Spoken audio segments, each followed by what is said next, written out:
Okay. మనము previous class previous క్లాస్‌లో by and with చూసామండి. బై అంటే లివింగ్ థింగ్స్ వాడతాము. విత్ అంటే నాన్ లివింగ్ థింగ్స్ వాడతాము. సో, బై అంటే లివింగ్ థింగ్స్ వాడతాము. విత్ అంటే నాన్ లివింగ్ థింగ్స్ వాడతాము. So, by agent of an action living thing. With indicates the instruments, goods or things. Okay. By అనేది living things వాడతాము. With అనేది non living థింగ్స్‌కి వాడతాము. Okay. Ravana killed by Rama. So, ఇక్కడ living person కాబట్టి ఇక్కడ by వాడినాము. The wood is the wood is cut with an axe. So, ఇక్కడ ఒక వుడ్ వచ్చింది కాబట్టి, ఒక ఇన్‌స్ట్రుమెంట్ వచ్చింది కాబట్టి మనము దాని ముందర ప్రిపోజిషన్ అనేది విత్ వాడినాం. ఓకే. బైకి విత్‌కు డిఫరెన్స్ ఏందంటే బై అనేది ఓన్లీ లివింగ్ థింగ్స్‌కి వాడతాం. విత్ అనేది ఓన్లీ నాన్ లివింగ్ థింగ్స్‌కి వాడతాం. ఎగ్జాంపుల్‌కి by Rama with an axe. Next within అనే ప్రిపోజిషన్. వితిన్ అనే ప్రిపోజిషన్ ఎప్పుడొస్తుందంటే suppose before the expiry of time. అంటే ఒక వర్క్ మీకు ఇచ్చినప్పుడు ఆ వర్క్ కంటే ముందుగానే కంప్లీట్ చేయడాన్ని అప్పుడు ప్రిపోజిషన్ వితిన్ అనే ప్రిపోజిషన్ వాడతాం. Suppose I I have worked my suppose I am worked my అదే వితిన్ అనేది I have completed my work within 10 days. అంటే నేను నా వర్క్ని 10 days లోపలనే పూర్తి చేశాను అన్నప్పుడు ఎక్స్పైరీ ఆఫ్ ద టైమ్ అన్నప్పుడు వితిన్ అనే ప్రిపోజిషన్ని వాడతాం. For example within a month, month లోపల. వితిన్ ఏ వీక్ అంటే వీక్ లోపల. Okay. Next what is the difference between the in preposition and into preposition. Okay. What is the difference between in and into preposition. So, in అంటే suppose ఒక room తీసుకుంటే అందులో ఒక person ఉన్నాడు. ఆ person already రూమ్‌లో ఉన్నాడు. అప్పుడు అతన్ని ఇన్ అనే ప్రిపోజిషన్‌తో వాడతాం. He is in room. Already రూమ్‌లో ఉన్నాడు. కానీ ఇంటూ అనే ప్రిపోజిషన్ ఆ పర్సను ఇంట్లో లేడు. బయట నుంచి ఇంట్లోకి వెళ్తున్నాడు. అంటే ఆ పర్సన్ మూవ్‌మెంట్ ఉందన్నమాట. సో, ఎప్పుడైతే మూవ్‌మెంట్ ఉంటుందో అప్పుడు ఇంటూ అనే ప్రిపోజిషన్‌ని వాడతాము. ఎప్పుడైతే మూవ్‌మెంట్ ఉండదో అప్పుడు ఇన్ అనే ప్రిపోజిషన్ వాడతాము. The boy is in the room. Already in the room. కానీ ఇక్కడ the boy is not already in the room. It is sowing a movement. So, బయట నుంచి లోపలికి వెళ్తున్నాడు అని చెప్పేటప్పుడు ఇంటూ అనే ప్రిపోజిషన్‌ని వాడతాం.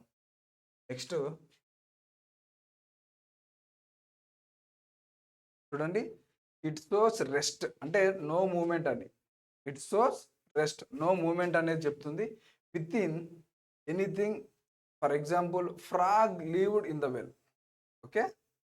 ఫ్రాగ్ అంటే బావిలో ఫ్రాగ్ ఉంది అంటున్నాడు. అంటే ఎప్పటికీ ఫ్రాగ్ అనేది బావిలో ఉంటుంది అంటున్నాడు. ఇంటూ అనేది it has a motion. Okay. Into అనేది it has a motion. Frog jumped into the well. అంటే ఫ్రాగ్ అనేది బయట ఉంది. బయట నుంచి వెల్లులోకి దూకుతుంది. అంటే ఇట్ హ్యాజ్ ఏ మోషన్. ఇక్కడ చూడండి. ఇన్ అనేది రెస్ట్ పొజిషన్‌లో ఉంటుంది. ఇంటూ అనేది మోషన్ పొజిషన్‌లో ఉంటుంది. Okay. Frog lived in the well. Already frog వెల్లులోనే ఉంది. ఇక్కడ మూవ్‌మెంట్ లేదు. కానీ ఇంటూ అనేది మోషన్ అంటే మూవ్‌మెంట్ ఉంది. అంటే బయట ఉండే ఫ్రాగు లోపలికి దూకుతుంది. అంటే బావిలోకి దూకుతుంది. So, it has motion. Next what is the difference between the besides and beside. Okay. What is the difference between the besides and beside? Mostly these questions this preposition mostly asking in constable and high court exams. So, beside అంటే by the side of. Okay. Next అని అర్థం. Beside అంటే by the side of అని అర్థం. Suppose he sat beside his friend. అతను అతని యొక్క friend ప్రక్కన కూర్చున్నాడు. ఓకే. బిసైడ్ అంటే ఏం అర్థం వస్తుంది? ప్రక్కన. ఓకే. అతను అతను తన ఫ్రెండ్ ప్రక్కన కూర్చున్నాడు అని చెప్పేటప్పుడు బిసైడ్ అంటే ప్రక్కన అనే మీనింగ్ వస్తుంది. ఓకే, బిసైడ్ అనే ప్రిపోజిషన్కి ప్రక్కన అనే మీనింగ్ వస్తుంది. కానీ బిసైడ్స్ అంటే ఇక్కడికి ఎస్ ఒక్కటే తేడా ఉంది చూడండి. బిసైడ్స్ అంటే ఇన్ అడిషన్ టు, అంటే ఎక్స్ట్రా అని అర్థం. అంటే extra addition. Okay, extra addition అంటే I have a car besides a bike. నా దగ్గర కారు ఉంది, కారుతో పాటుగా బైక్ కూడా ఉంది అని చెప్పే సమయంలో బిసైడ్స్ అనే ప్రిపోజిషన్ని వాడతాం. నెక్స్ట్ చూడండి, బిసైడ్ అంటే బై ద నెక్స్ట్ ఆఫ్ అని అర్థం. అంటే పక్కన అనే మీనింగ్ వస్తుంది. బిసైడ్స్ అంటే ఇన్ అడిషన్ టు అనే మీనింగ్ వస్తుంది. ఇన్ అడిషన్ టు అంటే దానితో పాటుగా అని అంటే అర్థం. ఐ హ్యావ్ ఏ కార్ అంటే నా దగ్గర కారుతో పాటుగా బైక్ కూడా ఉంది. ఇన్ అడిషన్ టు అనేటప్పుడు బిసైడ్స్ వాడతాము. సైడ్ అనేది ఎప్పుడు వాడతామంటే బై ద సైడ్ ఆఫ్ అంటే ప్రక్కన. Okay, next what is the difference between and the what is the difference between among? What is the difference బిట్వీన్కి అమాంగ్కు తేడా ఏంది? Okay, what is the difference బిట్వీన్కు అమాంగ్ తేడా ఏంటంటే బిట్వీన్కి అయితే ఇద్దరి మధ్య డిఫరెన్స్, అమాంగ్ అయితే మోర్ దాన్ టూ మధ్య డిఫరెన్స్. ఓకే, కానీ మనకి ఇక్కడ అడిగింది ఏంటంటే what is the difference between for and, okay, what is the difference between for and since? Okay, చూద్దాం. సిన్స్ అంటే సిన్స్కి ఫర్కు డిఫరెన్స్ ఏంటి? ఓకే, సిన్స్ అంటే exact point of time. Exact point of time. కానీ ఫర్ అంటే period of time.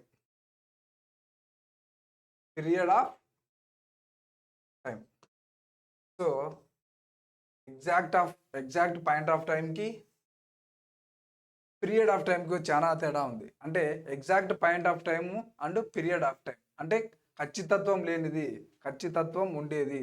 For example, since మరియు for అనేది only perfect కంటిన్యూస్లో మాత్రమే వాడతాము. Perfect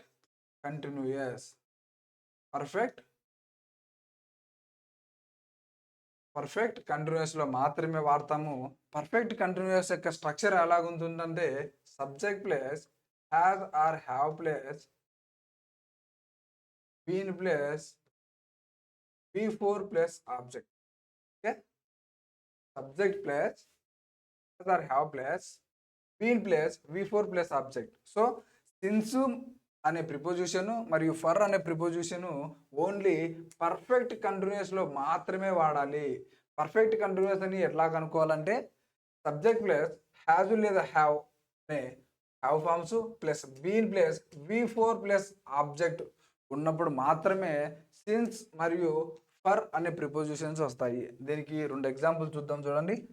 so I have been preparing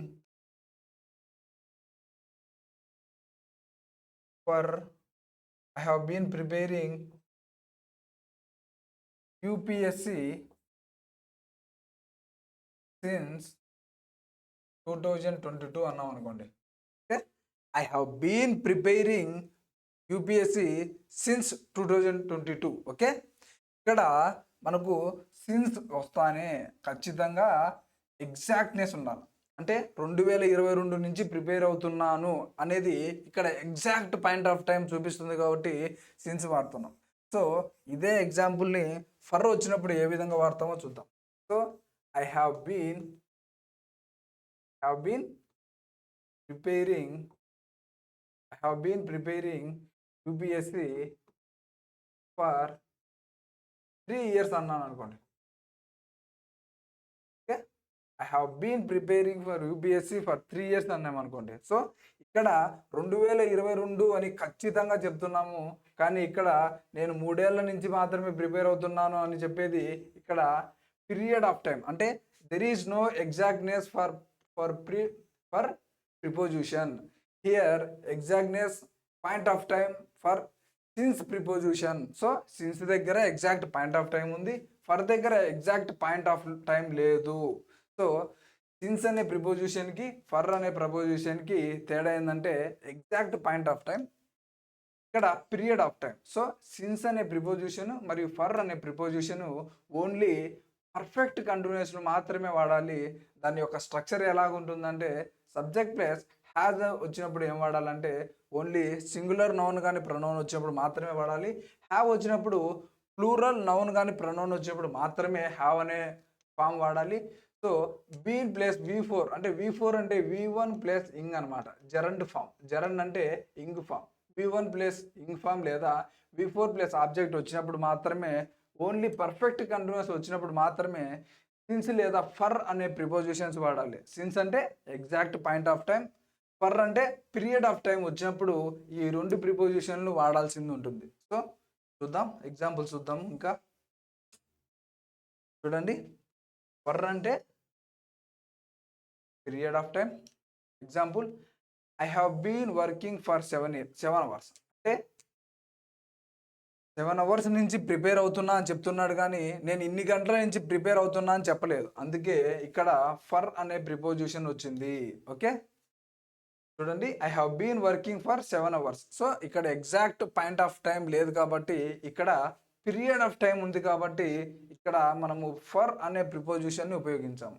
అదేవిధంగా సిన్స్ అనే preposition. Okay, point of time. Okay, exact point of time చెప్తుంది. I have been working since, చూడండి, 7 o'clock. So మనకు 7 o'clock నుంచి 7 o'clock నుంచి వర్క్ చేస్తున్నానని చెప్తే మనము ప్రెజెంట్ హవర్స్తో కంపేర్ చేసుకొని ఎన్ని గంటలు పనిచేసాడో చెప్తాం. కానీ ఇక్కడ 7 అవర్స్ పనిచేశాడంటే ఎన్ని గంటల నుంచి పనిచేశాడు అనేది ఎగ్జాక్ట్నెస్ ఉండదు కాబట్టి ఇక్కడ పీరియడ్ ఆఫ్ టైంకి ఫర్ వాడతాము. ఇక్కడ ఎగ్జాక్ట్నెస్ అంటే 7 o'clock నుంచి పనిచేస్తున్నాను కాబట్టి అక్కడ ఖచ్చితంగా ఎగ్జాక్ట్ పాయింట్ ఆఫ్ టైం ఉంటుంది కాబట్టి మనం సిన్స్ అనే ప్రిపోజిషన్ వాడతాం. ఓకే, సిన్స్కు ఫర్కు తేడా ఏం లేదండి. సిన్స్ అంటే ఎగ్జాక్ట్ పాయింట్ ఆఫ్ టైం ఉంటుంది, ఫర్ అంటే పీరియడ్ ఆఫ్ టైం ఉంటుంది. సో ఎగ్జాక్ట్నెస్ ఉండదు. ఓకే, సిన్స్ అనే ప్రిపోజిషను, ఫర్ అనే ప్రిపోజిషను ఓన్లీ పర్ఫెక్ట్ కంటిన్యూస్లో మాత్రమే వాడాలి. సో పర్ఫెక్ట్ కంటిన్యూస్ యొక్క స్ట్రక్చర్ ఎలా ఉంటుందంటే subject plus has or have plus been plus V4 plus object అనే రూపంలో ఉంటుంది. అప్పుడు మాత్రమే సిన్స్ మరియు ఫర్ అనే ప్రిపోజిషన్స్ వాడాలి. ఓకే, సో నెక్స్ట్ ఫ్రమ్ అనే preposition. Okay, it indicates time in both past and future and also used point of time except perfect continuous. Okay, from అనేది ఇక్కడ ఫ్రమ్ అనే preposition is equal to since అండి. Okay, from అనే preposition is equal to since. ఎందుకంటే రెండు కూడా exact point of time గురించి చెప్తుంది. Exact point of time, not period of time, exact point of time. రెండు కూడా ఎగ్జాక్ట్ పాయింట్ ఆఫ్ టైం గురించే చెప్తాయి. ఓకే, రిమెంబర్ కేర్ఫుల్లీ, రెండు కూడా ఎగ్జాక్ట్ పాయింట్ ఆఫ్ టైం గురించే చెప్తాయి. కానీ ఈ రెండింటి మధ్య తేడా ఏంటంటే ఫ్రమ్కు సిన్స్కు తేడా ఏంటంటే, ఓకే, ఫ్రమ్కు సిన్స్కు తేడా ఏంటంటే only since preposition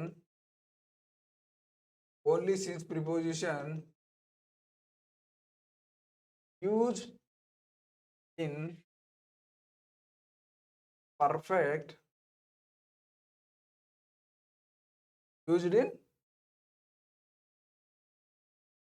perfect continuous. Only used in perfect continuous. Since అనే ప్రిపోజిషన్ ఓన్లీ పర్ఫెక్ట్ కంటిన్యూస్లో మాత్రమే వాడాలి అంటున్నాడు. కానీ ఫ్రమ్ అనే ప్రిపోజిషన్ కూడా ఎగ్జాక్ట్ పాయింట్ ఆఫ్ టైం గురించే చెప్తుంది, కానీ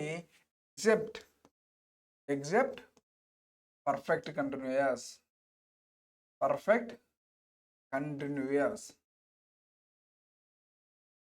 ఓకే. ఫ్రమ్ అనే ప్రిపోజిషన్ ఎగ్జెప్ట్ పర్ఫెక్ట్ కంటిన్యూయస్ అంటున్నాడు. సో ఎగ్జెప్ట్ పర్ఫెక్ట్ కంటిన్యూయస్ అనేది ఫ్రమ్లో లేనప్పుడు ఎక్కడ వస్తుంది? సిన్స్లో వస్తుంది.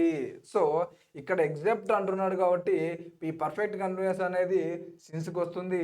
ఈ పర్ఫెక్ట్ కంటిన్యూయస్లో మనకు హ్యాజ్ లేదా హ్యావ్ ఫార్మ్స్ వస్తాయి. సో హ్యాజ్ లేదా హ్యావ్ ఫార్మ్స్ వచ్చినప్పుడు ఫ్రమ్ అనే ప్రిపోజిషన్ అనేది వాడకూడదు. ఓకే, హ్యావ్ ఫార్మ్స్ వచ్చినప్పుడు ఫ్రమ్ అనే ప్రిపోజిషన్ వాడకూడదు. హ్యావ్ ఫార్మ్స్ వచ్చినప్పుడు ఎగ్జాక్ట్ పాయింట్ ఆఫ్ టైం ఎప్పుడైతే ఉంటుందో అప్పుడు మనము కేవలము సిన్స్ అనే ప్రిపోజిషన్ను వాడాలి. ఓకే, సిన్స్ అనే ప్రిపోజిషన్ వాడాలి. హ్యాజ్ ఆర్ హ్యావ్ ఫార్మ్స్ వచ్చినప్పుడు పర్ఫెక్ట్ కంటిన్యూస్లో ఓన్లీ సిన్స్ అనే ప్రిపోజిషన్ వాడాలి. ఎగ్జెప్ట్ హ్యావ్ వచ్చినప్పుడు ఫ్రమ్ అనే ప్రిపోజిషన్ని వాడకూడదు. ఎగ్జెప్ట్ పర్ఫెక్ట్ కంటిన్యూస్ అయితే ఫ్రమ్ అనే ప్రిపోజిషన్ని ఎప్పుడు వాడాలి? ఇప్పుడే చూసాం. Except perfect continuous.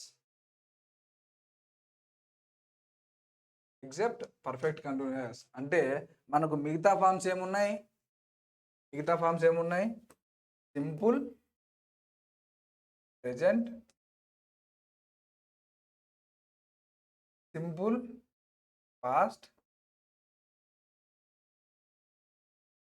Future. Okay, present continuous, past continuous, future continuous. Okay, ఎప్పుడు వాడాలి? Simple present, simple past, simple future. Next present continuous, past continuous, future continuous. So వీటికి మనం స్ట్రక్చర్ చూద్దాం. ప్రెజెంట్ సింపుల్ వచ్చినప్పుడు subject plus V1 plus object. Past simple వచ్చినప్పుడు subject plus V2 plus object. Future simple వచ్చినప్పుడు subject plus will or shall plus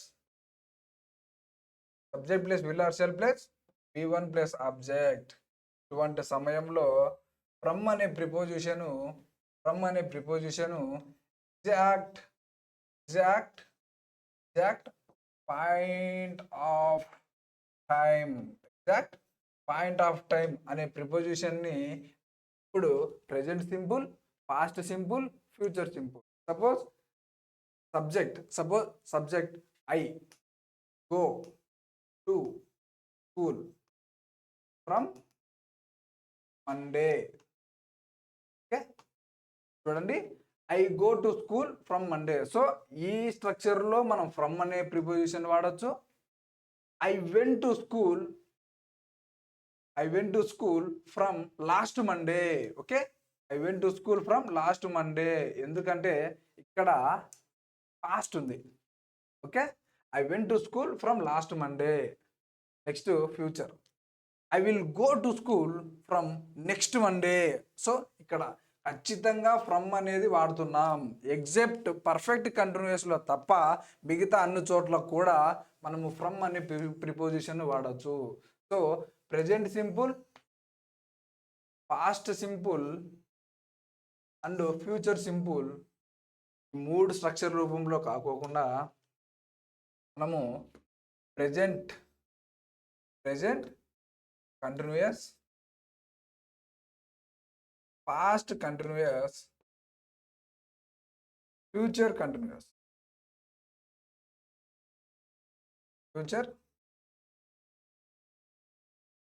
okay, subject plus am, is, are, V4 plus object.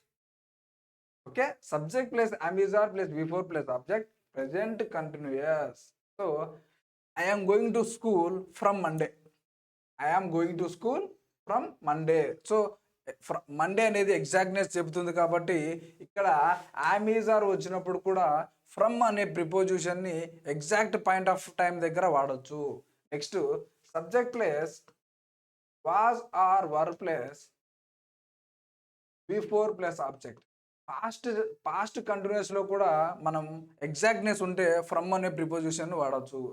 I was going to school from last Monday.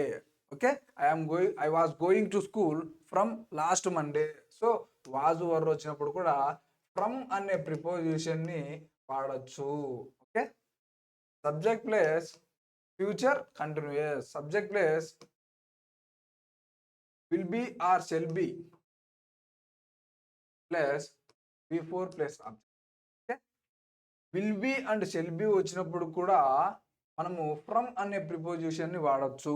Okay, will be and shall be వచ్చినప్పుడు కూడా from అనే ప్రిపోజిషన్ని exactness కోసం, exact point of time కోసం వాడచ్చు. I will be go to school from next Monday అంటే ఇక్కడ Monday అనేది కామన్గా ఉంది. ప్రజెంట్లో ఉన్నప్పుడు మండే వస్తుంది, పాస్ట్లో ఉన్నప్పుడు లాస్ట్ మండే వస్తుంది, ఫ్యూచర్లో ఉన్నప్పుడు నెక్స్ట్ మండే వస్తుంది. సో ఫ్రమ్ మండే అనేది ఇక్కడ ప్రజెంట్ అయితే, ఫ్రమ్ లాస్ట్ మండే అయితే past continuous, from next Monday అయితే future continuous. So exact point of time గురించి చెప్తారు. ఓకే, ఇక్కడ ఏం లేదండి. సిన్స్ అంటే ఓన్లీ పర్ఫెక్ట్ కంటిన్యూయస్ మాత్రమే వాడతాము. ఫ్రమ్ అంటే ఎగ్జెప్ట్ పర్ఫెక్ట్ కంటిన్యూయస్ తప్ప మిగతా అన్ని సమయాల్లో కూడా ఫ్రమ్ అనే ప్రిపోజిషన్ని ఎగ్జాక్ట్ పాయింట్ ఆఫ్ టైం దగ్గర వాడతాము. ఓకే,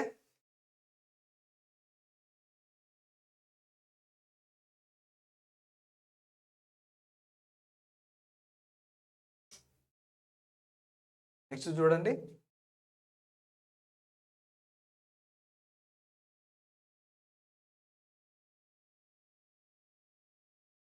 ఎగ్జాంపుల్ చూడండి. ఫ్రమ్కి he was working from 7 o'clock. So ఇక్కడ కూడా ఇక్కడ సిన్స్ రావచ్చు కదా అంటే ఇక్కడ మనకేమున్నాయి, ఆమె జారు, was were, will be shall be ఉన్నప్పుడు ఖచ్చితంగా మనకు ఇక్కడ ఫ్రమ్ రావాలి. ఓకే, నెక్స్ట్ చూడండి. No prepositions after these verbs. Okay, ఈ ప్రిపోజిషన్స్ వచ్చిన తర్వాత అంటే ఈ వర్బ్స్ వచ్చిన తర్వాత ప్రిపోజిషన్స్ ఉండకూడదు అంటున్నాడు. అంటే ఆ వర్బ్స్ ఏంటంటే అటాక్ అంట, wait, company, assist, request, investigate, inform, obey, comprise, order, reach, resemble, resist, violate and. So ఈ వర్బ్స్ వచ్చినప్పుడు ఈ వర్బ్స్ ముందర ప్రిపోజిషన్ అనేది ఉండకూడదు అని చెప్తున్నాను. సో దానికి ఎగ్జాంపుల్ చూద్దాం. చూడండి, America attack Iraq. So on Iraq అనే ప్రిపోజిషన్ రాకూడదు. I shall accompany with you, with అనే ప్రిపోజిషన్ రాకూడదు. సో అటాక్ ముందర, అటాక్ తర్వాత ప్రిపోజిషన్ రాకూడదు. అకంపెనీ అనే వర్బ్ తర్వాత కూడా ప్రిపోజిషన్ రాకూడదు. అసిస్ట్ అనే ప్రిపోజిషన్ అసిస్ట్ అనే వర్బ్ తర్వాత ప్రిపోజిషన్ రాకూడదు. రిక్వెస్ట్ అనే వర్బ్ తర్వాత ప్రిపోజిషన్ రాకూడదు. సో వి షల్ ఇన్వెస్టిగేట్ అనే వర్బ్ తర్వాత ప్రిపోజిషన్ రాకూడదు. ఐ ఆర్డర్డ్ అంటే ఇదొక వర్బ్ తర్వాత కూడా ప్రిపోజిషన్ రాకూడదు. ఓకే,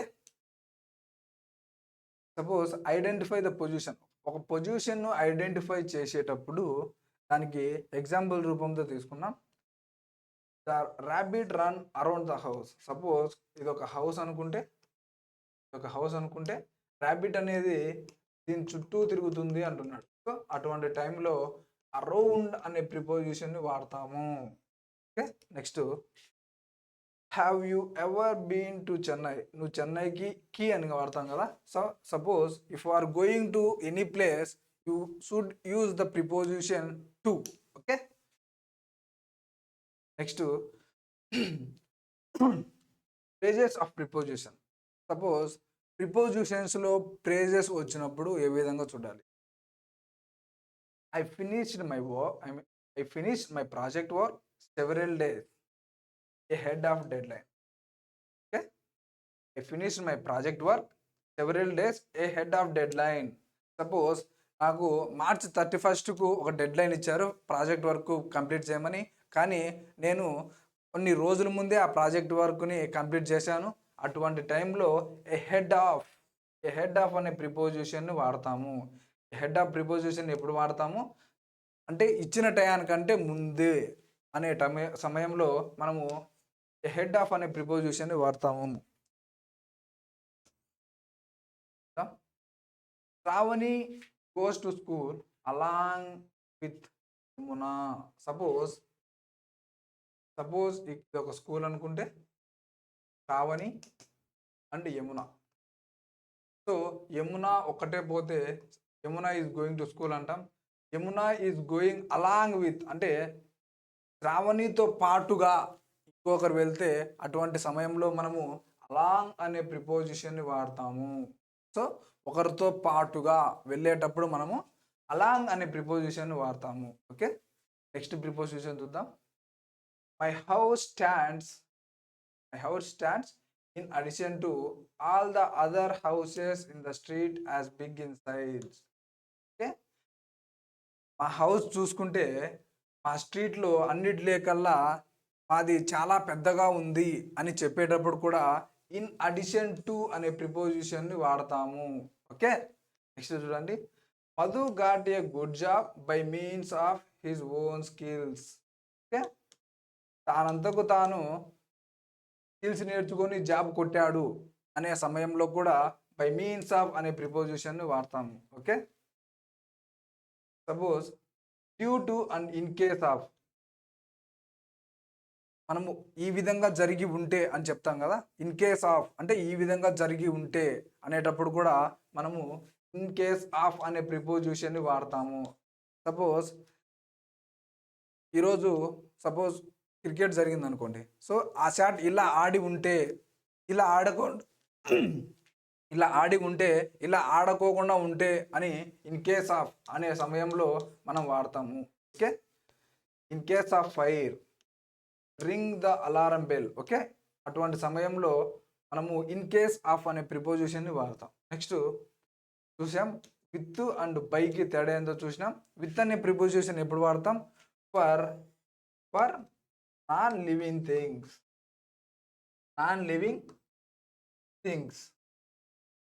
బై అనే preposition for living things. Okay, మనం ఆల్రెడీ చూసాం. Used for non living thing with అనేది with an axe with a tractor. Okay, axe అనేది ఒక నాన్ లివింగ్ థింగ్. సో ఇవి రెండు ఒక ఇన్స్ట్రుమెంట్లు కాబట్టి మనము విత్ అనే ప్రిపోజిషన్ వాడాం. కానీ బై అనే preposition only used for living things. Only for living things. So by a farmer అంటున్నాం. ఫార్మర్ అనే పర్సన్ ఒక లివింగ్ థింగ్. బై అనేది ఎప్పుడు ఉపయోగిస్తామంటే ఓన్లీ లివింగ్ థింగ్. డాక్టర్ అనేది ఒక living person. Next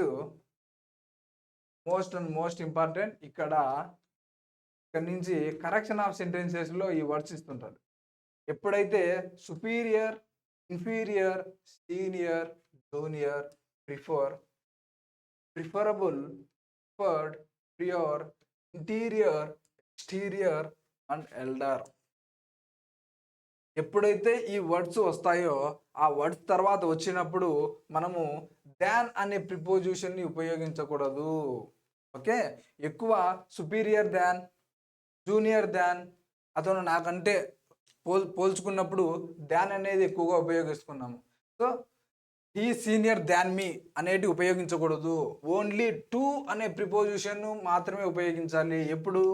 after these words superior, inferior, senior, junior, preferable, preferred, prior, interior, exterior, elder. So ఈ పదాలు ఎప్పుడైతే కనపడతాయో అప్పుడు దీనికి దాన్ అనే ప్రిపోజిషన్ని వాడకూడదు. ఓన్లీ టు అనే ప్రిపోజిషన్ మాత్రమే వాడాలి. Okay, for example Ram is senior to Mohan. Okay, Ram is senior to Mohan అది కరెక్ట్ అవుతుంది. But not Ram is senior than Mohan, ఇది రాంగు. దాన్ అనే ప్రిపోజిషన్ ఉండకూడదు. వేటికి? ఈ వర్డ్స్ అన్నిటికీ కూడా దాన్ అనే ప్రిపోజిషన్ ఉండకూడదు. Next, I prefer to tea. I prefer tea to coffee, but not prefer to tea than coffee. Okay, than అనే ప్రిపోజిషన్ ఈ వర్డ్స్కు ఉండకూడదు. ఓకే, చూడండి, he is not junior to you అనేది రైట్ అయితే, but not he is not junior than you, than అనే ప్రిపోజిషన్ని ఈ వర్డ్స్కు వాడకూడదు. నెక్స్ట్ చూడండి, you should not use any preposition after these words. So ఏ విధంగా అక్కడ జూనియర్ తర్వాత దాన్ ఏ విధంగా అయితే వాడమో, ఓన్లీ టు అయితే ఎలాగైతే వాడతామో, అదేవిధంగా ఇక్కడ ఈ వర్డ్స్ తర్వాత ఎటువంటి ప్రిపోజిషన్ కూడా వాడకూడదు అని చెప్తున్నాడు. రూల్ ఏంటంటే ఈ వర్డ్స్ వచ్చిన తర్వాత ఎటువంటి ప్రిపోజిషన్ కూడా వాడకూడదని చెప్తున్నాడు. ఆ వర్డ్స్ ఏంటి? Waiting, order, discuss, return, enter.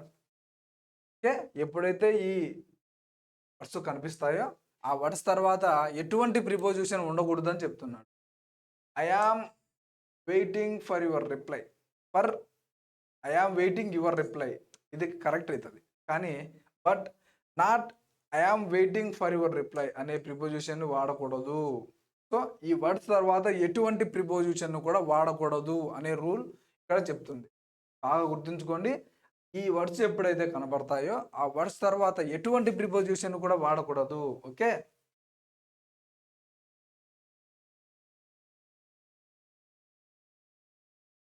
చూడండి. Next, we discuss the matter.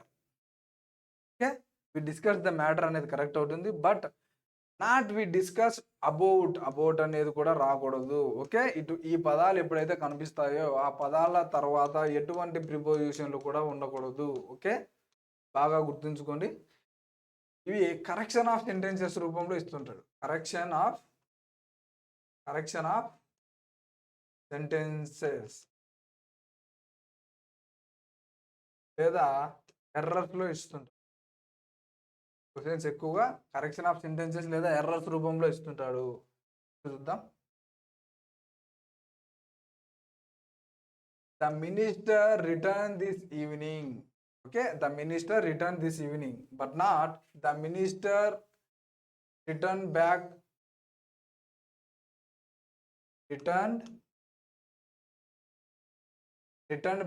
This evening. So already return అయ్యాడు. ఓకే, ఆల్రెడీ రిటర్న్ అయ్యాడు, మళ్ళీ బ్యాక్ ఎందుకు? అర్థమైందా? ఎప్పుడైతే ఈ వర్డ్స్ వస్తాయో ఆ వర్డ్స్ తర్వాత ప్రిపోజిషన్ అసలు వాడకూడదు. The minister returned, already return అయిపోయాడు. రిటర్న్ అయిపోయినప్పుడు మళ్ళీ బ్యాక్ అనే ప్రిపోజిషన్ ఎందుకు? Okay, this evening. So the minister return this evening అనేది కరెక్ట్ సెంటెన్స్ అవుతుంది. Here there is no usage of back preposition, then that is correct. Okay, preposition సింపుల్గా చూద్దాం. చూడండి, సపోజ్ ఓకే ఇది అనుకుంటే, సపోజ్ దీని మీద ఉందనుకోండి, అది ఆన్ అవుతుంది. ఓకే, దీని మీద ఉంది, అది ఆన్ అవుతుంది. దీని పైన ఉంది, సపోజ్ దీనిపైన ఒక లైట్ ఉందనుకోండి, లైట్ ఉంటే అది అబోవ్ అవుతుంది. ఓకే, ఆన్ అంటే దీని మీద ఉంటే ఆన్ అవుతుంది, అబోవ్ అంటే పైన ఉంటుంది. కానీ ఓవర్ అంటే ఓవర్కు అబోవ్కి డిఫరెన్స్ ఏంటంటే ఇది పైన ఉంటుంది, కానీ ఎగ్జాక్ట్గా ఓవర్ మై హెడ్ అంటాం. ఓవర్ మై హెడ్ అంటే ఖచ్చితంగా నా తలపైనే ఉంది అని అర్థం. And it has motion. మనము బయట ఉన్నప్పుడు మన తలపైనే విమానం వెళ్తుంది. The aeroplane is over my head, it has a motion, but above the light is always there is no motion, so it is in the above. Okay, over అంటే exact over my head ఉండాలి. Above అంటే light పైన ఎక్కడున్నా కానీ అది above అవుతుంది. On అంటే మీద ఉండడం. ఓకే, అపాన్కి ఆన్కి తేడా ఏంటంటే ఆన్ అంటే ఆల్రెడీ మీద ఉంది. అపాన్ అంటే ఒక ప్లేస్ నుంచి మీదకు వచ్చింది అని అర్థం. ఆల్రెడీ ఆన్ అంటే మీద ఉంది. అపాన్ అంటే ఒక ప్లేస్ నుంచి ఒక ప్లేస్కి అని అర్థం. ఒక ప్లేస్ నుంచి ఒక ప్లేస్కి వచ్చి మీద వాలింది అని అర్థం. ఓకే, నెక్స్ట్ అప్ అంటే ఆల్రెడీ తెలుసు, పైన అని అర్థం. నెక్స్ట్ సపోజ్ ఇది అనుకోండి, ఇది అనుకుంటే దీనికి పక్కనే వచ్చినప్పుడు బిసైడ్ అవుతుంది. ఓకే, దీనికి పక్కనే వస్తే అది బిసైడ్ అవుతుంది. నెక్స్ట్ ద హీరో అంటే హీరో విలన్ని పొడిచినప్పుడు అతని బాడీ గుండా బయటికి వెళ్ళింది అనుకోండి. సో ఇట్లా వెళ్ళింది అనుకోండి, through through the knife is going through the villain. Okay, through గుండా అంటాం కదా. సో అటువంటి టైంలో త్రూ అనే పదాన్ని త్రూ అనే ప్రిపోజిషన్ని ఉపయోగిస్తాము. ఆ తర్వాత మనము అండర్ అనే ప్రిపోజిషన్ని కూడా ఇక్కడ వాడతాము. సపోజ్ ఇదొక హౌస్ అనుకుంటే ఆల్రెడీ లోపల ఉంటే దాన్ని ఇన్ అంటాము. బయట నుంచి లోపలికి వస్తే దాన్ని టు అంటాము. Okay, these are the what we were discussed in the past. Some prepositions we were discussed here. Next class we will see about the articles. Thank you.